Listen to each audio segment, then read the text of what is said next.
Kalau Anda tidak boleh makan daging kambing, ada lembu. Kalau Anda tidak mau lembu, ada ayam. Kalau Anda tidak boleh kena ayam, masih ada ikan. Tapi ternyata pada mazhab Imam Hanafi dan Maliki, bahkan anjing dan babi pun suci. Hanya menurut mereka bermasalah apabila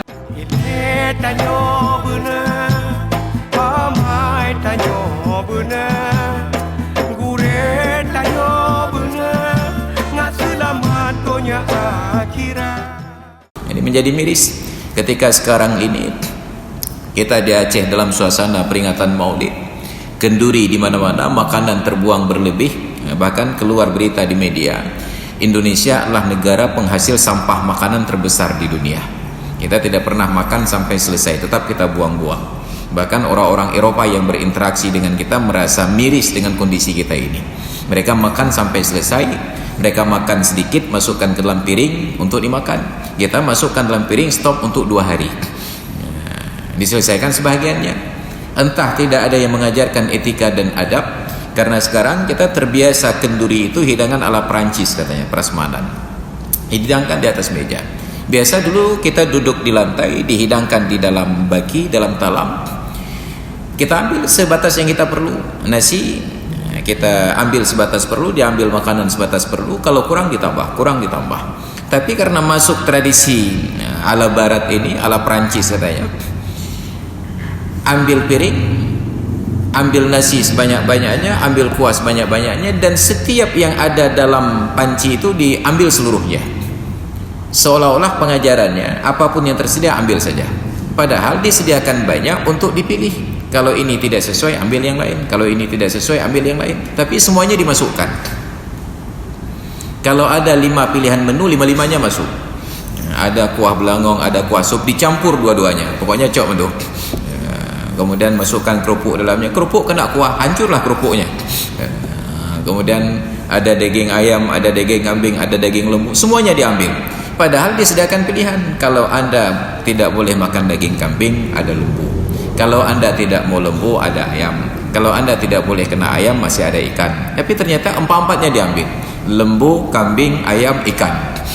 Padahal untuk dipilih. Jadi begitu dia makan, tidak sanggup dia selesaikan, dia buang. Tapi di Eropa tidak terjadi, karena mereka tahu bahwa yang diambil itu sebatas perlu saja. Sebatas perlu, bukan untuk diambil seluruhnya. Maka jadilah Indonesia karena mengadopsi budaya yang tidak mereka pahami, mubazir makanan itu tingkat tinggi. Padahal kita diajarkan oleh Nabi, jangan tinggalkan makanan. Kalau ada makanan yang jatuh dan masih mungkin dikonsumsi, ambil. Kalau ada debu yang melekat, singkirkan. Kenapa? Fa innakum la tadruna fi ayyi ta'amikumul barakatu, karena kalian tidak pernah tahu pada makanan kalian yang mana Allah simpan keberkahannya. Dulu orang tua kita bertani, mereka panen, menyabit padi, kemudian ada tradisi cemelau.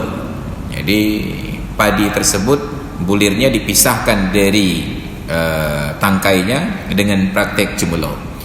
Untuk cemelau itu pun ditampung pakai tikar di bawahnya, sehingga tidak ada padi yang terbuang, atau kalaupun terjadi sangat minim padi yang terbuang. Tapi sekarang karena kita kejar produksi, diciptakanlah mesin-mesin, mulai dari mesin untuk menanam padi, mesin untuk memanen padi, dan mesin untuk memisahkan padi dari tangkainya.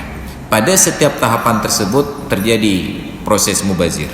Mulai dari mubazir produksi padinya sampai kemudian semangat gotong royongnya hilang. Ketika kita butuh lapangan pekerjaan, diciptakan mesin untuk memborong lapangan pekerjaan.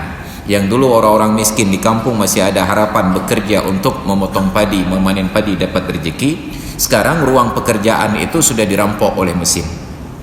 Satu orang saja dengan satu mesin setengah hari selesai, yang dilakukan beberapa hari oleh serombongan manusia. Kita terlalu mengejar jumlah sampai lupa tentang nilai sebuah berkah. Maka terjadilah proses mubazir ini. Maka kita sangat berharap ikuti saja standar-standar yang alami, karena yang modern itu suatu saat juga akan ditinggalkan. Makanya saya kenal seorang kawan bercerita, saat dulu kita bertani menggunakan pupuk alam, lalu diciptakanlah pupuk-pupuk kimia. agen pemasaran pupuk kimia ini harus bekerja berat untuk meyakinkan para petani beralih dari pupuk alami ke pupuk kimia, sampai akhirnya pupuk kimia itu diterima. Kemudian para pegiat hak-hak lingkungan sadar bahwa pupuk kimia itu telah merusak alam. Dulu saat kecil-kecil kita, kalau kita turun ke sawah, kaki kita tenggelam sampai selutut masuk ke dalam tanah. Kenapa? Karena tanahnya gembur. Tapi sejak kita kenal pupuk kimia, kita bukan masuk ke sawah, kita lompat ke sawah. Paling-paling hanya kaki kita masuk setumit saja. Tanah menjadi sangat padat, dipaksa tanah ini.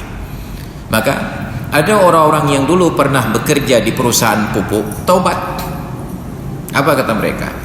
Sekarang untuk mengajak para petani kembali kepada pupuk alam sama sulitnya seperti ketika dulu kami mengajak mereka untuk beralih ke pupuk kimia. Maka hari ini para petani mulai berebut mencari pupuk karena pemerintah tidak sanggup sediakan. Andai kata tetap merujuk kepada pupuk alam, tidak ada masalah. Apa yang terjadi kemudian? Ketika kita dimanjakan dengan produk-produk hasil dari rekayasa biologis ini, orang-orang dengan penghasilan yang tinggi, kemapanan hidup yang luar biasa, mereka mulai beralih kepada yang organik, padi yang organik, bukan hasil kawin silang dan rekayasa ilmiah. Mereka ingin tanaman yang organik. Saat kita yang miskin-miskin ini mencari sayur yang bebas ulat, orang-orang kaya sedang mencari sayur yang berulat. Kenapa? Karena itu indikasi paling nyata bahwa sayuran tersebut layak konsumsi oleh alam, dikonsumsi oleh ulat. Ketika kita makan sayur yang di dalamnya ada ulat, kita langsung muntah. Kenapa? Karena kita berpikir bahwa sayur itu tidak steril. Padahal ulat-ulat itu pun steril untuk dimakan. Sebab ada pengecualian dalam agama. Ada binatang, semua binatang yang hidup adalah suci kecuali anjing dan babi dalam mazhab Syafi'i dan mazhab Imam Hambali. Pada mazhab Imam Hanafi dan Maliki bahkan anjing dan babi pun suci. Hanya menurut mereka bermasalah apabila dijilat oleh anjing dan babi. Sebab hadis Nabi menyebutkan tentang jilat. Idza walaghal kalbu ina'a ahadikum falyaghsilhu sab'an yahdahunna bit-turab. Apabila anjing menjilat bejana salah seorang di antara kalian, hendaklah dibasuh 7 kali, salah satunya dicampur dengan tanah. Dalam mazhab Imam Hanafi dan Maliki, anjing dan babi itu suci, hanya bermasalah apabila anjing dan babi itu menjilat kita atau pakaian kita. Tidak masalah kalau kita menjilat mereka. Jadi kalau kita jilat anjing, menurut Imam Hanafi dan Imam Maliki tidak ada masalah. Yang jangan anjing menjilat kita. Itu saking sucinya.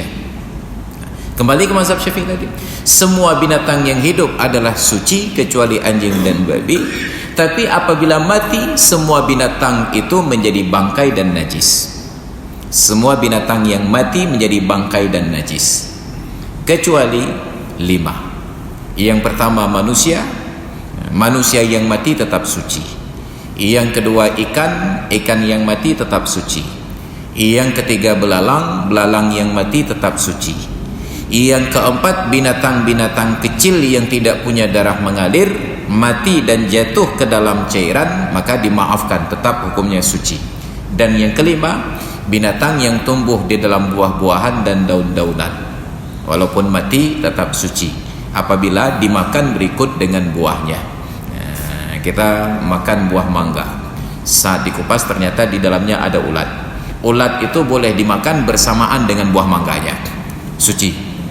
Tapi syaratnya dimakan bersamaan. Jangan makan ulatnya dulu atau ulatnya kemudian. Itu yang tidak boleh.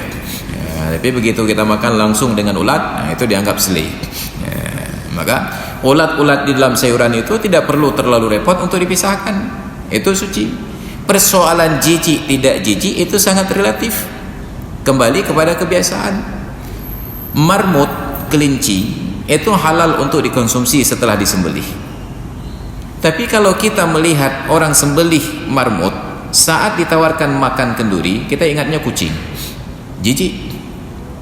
Belut enaknya luar biasa, tapi saya sampai hari ini tidak bisa beradaptasi kalau melihat belut itu diproses. Nah, begitu disiangi, dicincang, itu kalau diajak makan nggak jadi. Tapi jangan perlihatkan prosesnya, tawarkan saja yang sudah jadi dalam hidangan, maka insya Allah nggak cukup. Kenapa? Karena persoalan jijik itu sangat relatif. Maka sekarang orang kembali kepada kehidupan yang organik, yang tradisional zaman dahulu. Hanya kita yang baru menjajaki peradaban ini yang kemudian terkejut dengan kebudayaan. Kita ingin yang serba instan. Nah, makanya kita di Banda Aceh ini terkejut hanya dengan sebuah mall kecil yang ada di Setui itu, Suzuya. Maka pagi sore enggak keluar-keluar dari mall itu. Karena kita terkejut oleh peradaban, kita anggap di daerah lain enggak pernah ada mall begitu. Maka begitu datang tamu dari Jakarta, kita ajak jalan-jalan ke Suzuya. Oke, ilham ya. Menurut kita seolah-olah Jakarta enggak ada yang demikian.